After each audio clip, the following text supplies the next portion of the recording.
Hi everyone, and welcome back to VLGA Connect in our weekly newsroom feature with the CEO of the VLGA, Kathryn Arndt. Hi Kathryn. Hi Chris, how are you today? I'm going very well, thank you, on a very cold, blustery, rainy Friday. Isn't it extraordinary, the weather It patterns at the is. moment? When we think about what the weather was like on the weekend, well, certainly Sunday or one of the days I remember was quite beautiful, and Yeah. everyone was out and about, perhaps a little closer than they should have been in the current restricted or self-distancing environment. But anyway, Yes, that's perhaps a blessing in disguise. It'll keep people indoors when they might be tempted to do other things just for the time indeed. being. So obviously the hot topic at the moment is the analysis that everyone's doing of nominations for council elections now that they've closed and the election is on good and proper. What are your high-level observations of who's nominated and who hasn't, perhaps?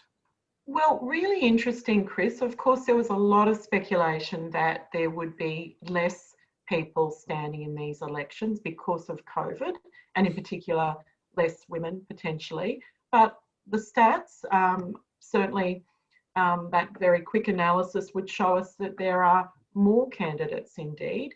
I think we're up, well, there's 2,187 candidates in this election, which is slightly up from the 2,149 in the 2016 Which, elections. which looks even better when you think that there are 3 councils that aren't going to election this year. Indeed, so there's actually approximately 617 positions up for grab as opposed to 648. So about 31 council positions across those 3 councils that aren't, of course, are up for election.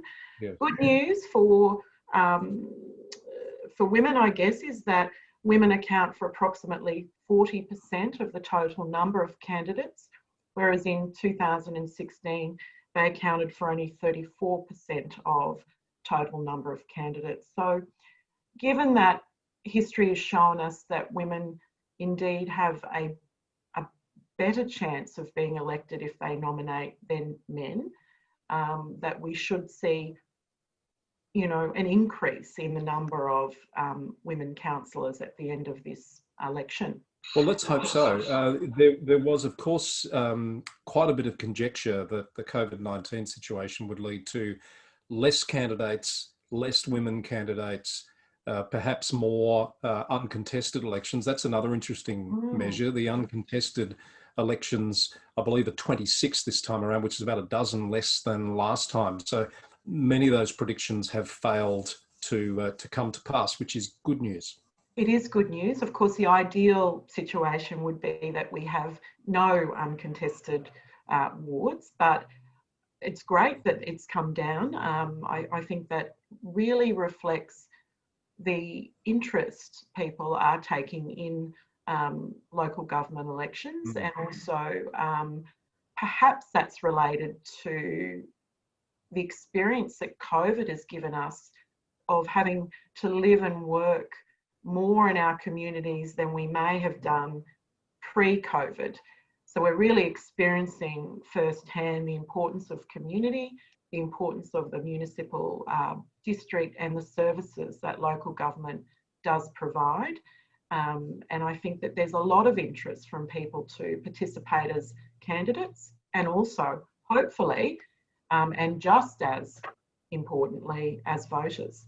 And we always learn something new, don't we? So this time around, there are 2 failed elections, they're called, which I can't recall. I'm sure it's happened, but I can't recall it. So 2 rural shires, Northern Grampians and Hindmarsh, have a ward each, as I understand it, with no candidates. So what happens there is a by-election, but I'm not clear, I don't know if you are, on the timing of the by-elections to fill those positions. Oh, look, I haven't got my head around that, Chris, but I'm sure we'll find out. And there's probably some information on the VEC website about what does happen in those circumstances.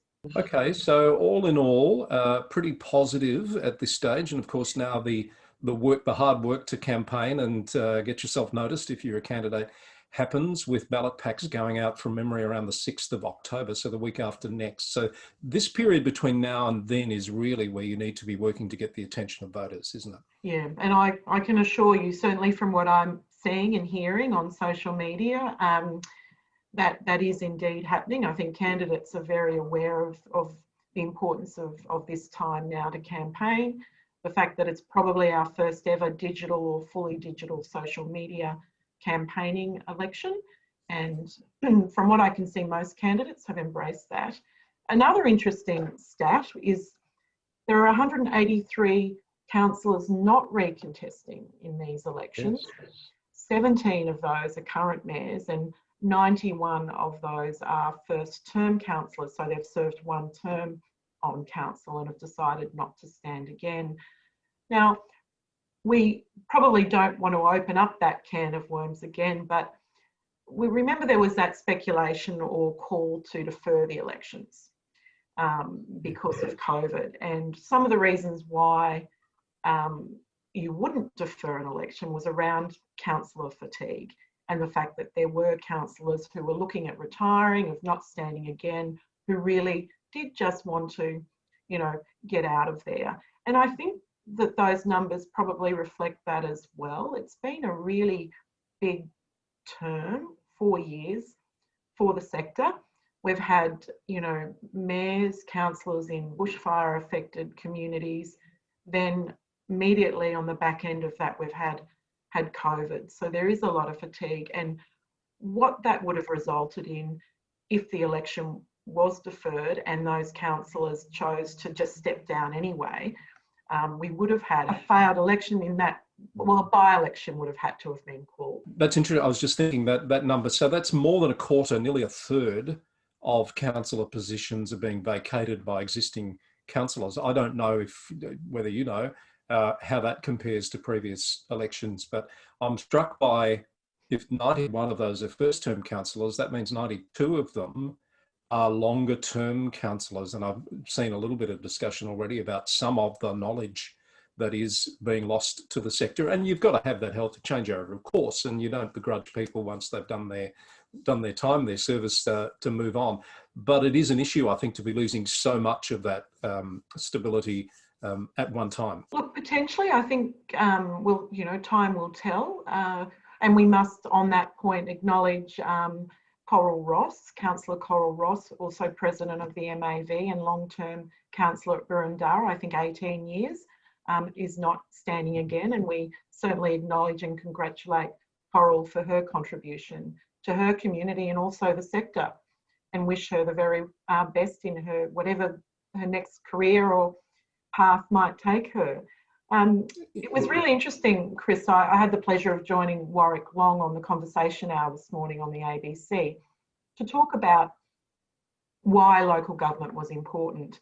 And I actually got bumped by the Premier. So my conversation was cut short, but look, you know, if it was the Premier, that was okay. I was fine with that.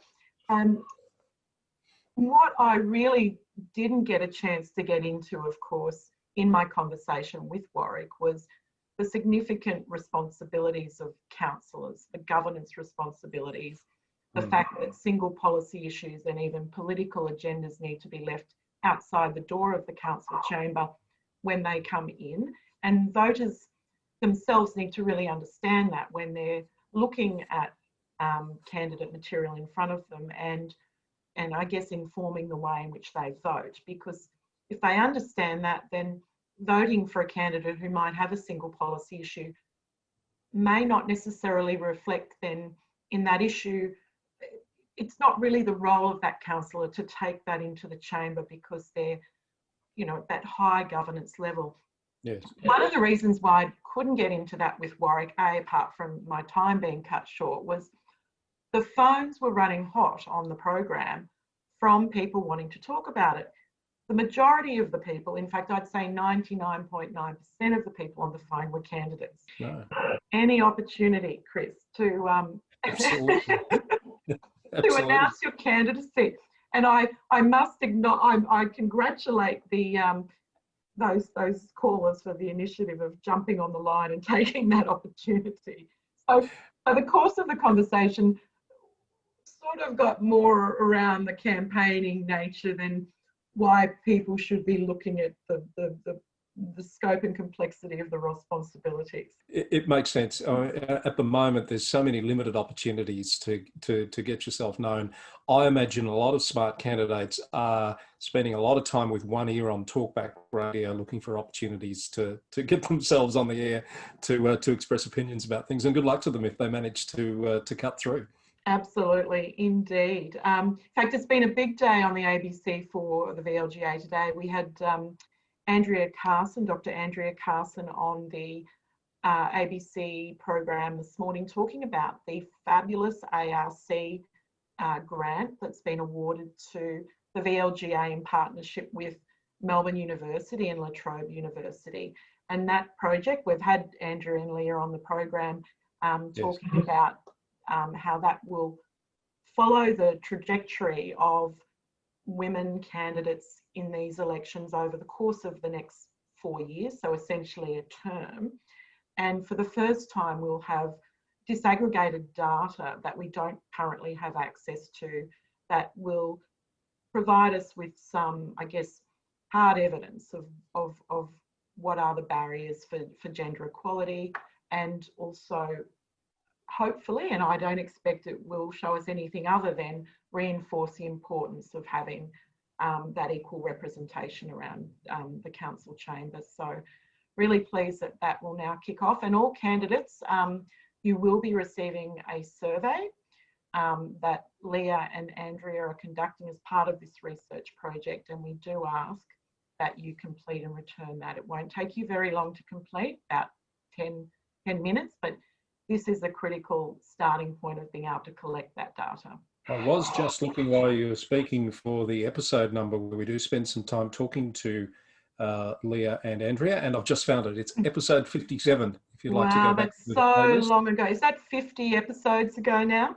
Almost, yes. This, I think, is 106, Kathryn, this particular episode. So, yes, 50 episodes back, you can find a more detailed discussion about that very topic, which I think is really, really timely, especially now that we're moving through the election period. So while you were talking about the roles and responsibilities of the councillor in terms of decision making, etc., another really important role or responsibility the councillors are going to have just post the election is choosing the mayor, choosing their leader for the first term, or the first period within the term.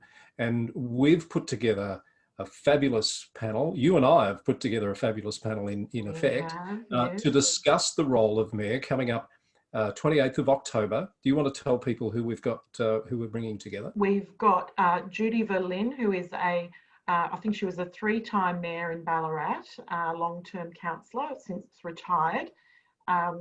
We'll have a representative from Justicia Lawyers, also Nolene Duff. I probably don't need to introduce Nolene to our viewers, she'll be well known, and also Peter Stevenson. So really engaging panel who know what they're talking about, and the topic is the role of mayor, more than just the title, because of course it is, and there are responsibilities clearly outlined in the Local Government Act for the mayor, and councils, some of whom are already scheduling when they will have their meeting to elect the mayor post the election as early as the 16th of November, remembering elections may not be declared until the 13th of November.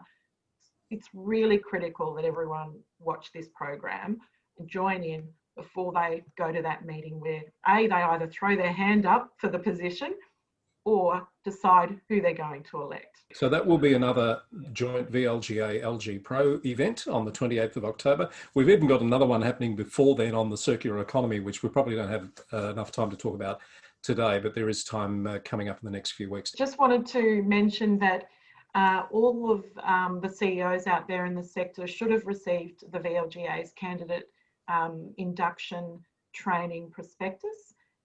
We've had lots of interest expressed from the sector about that training. It will be, of course, above and beyond the mandatory induction training that's yet to be finalised and released by LGV, but please take a look at that if you haven't seen it, get in contact with us and we'll send it through. Thank you, Kathryn. Always good to talk. I've got a feeling we're going to have a lot to talk about over the next few weeks as this campaign unfolds, and I look forward to checking in with you again next week in the newsroom. Yeah, always a pleasure, Chris. See you then.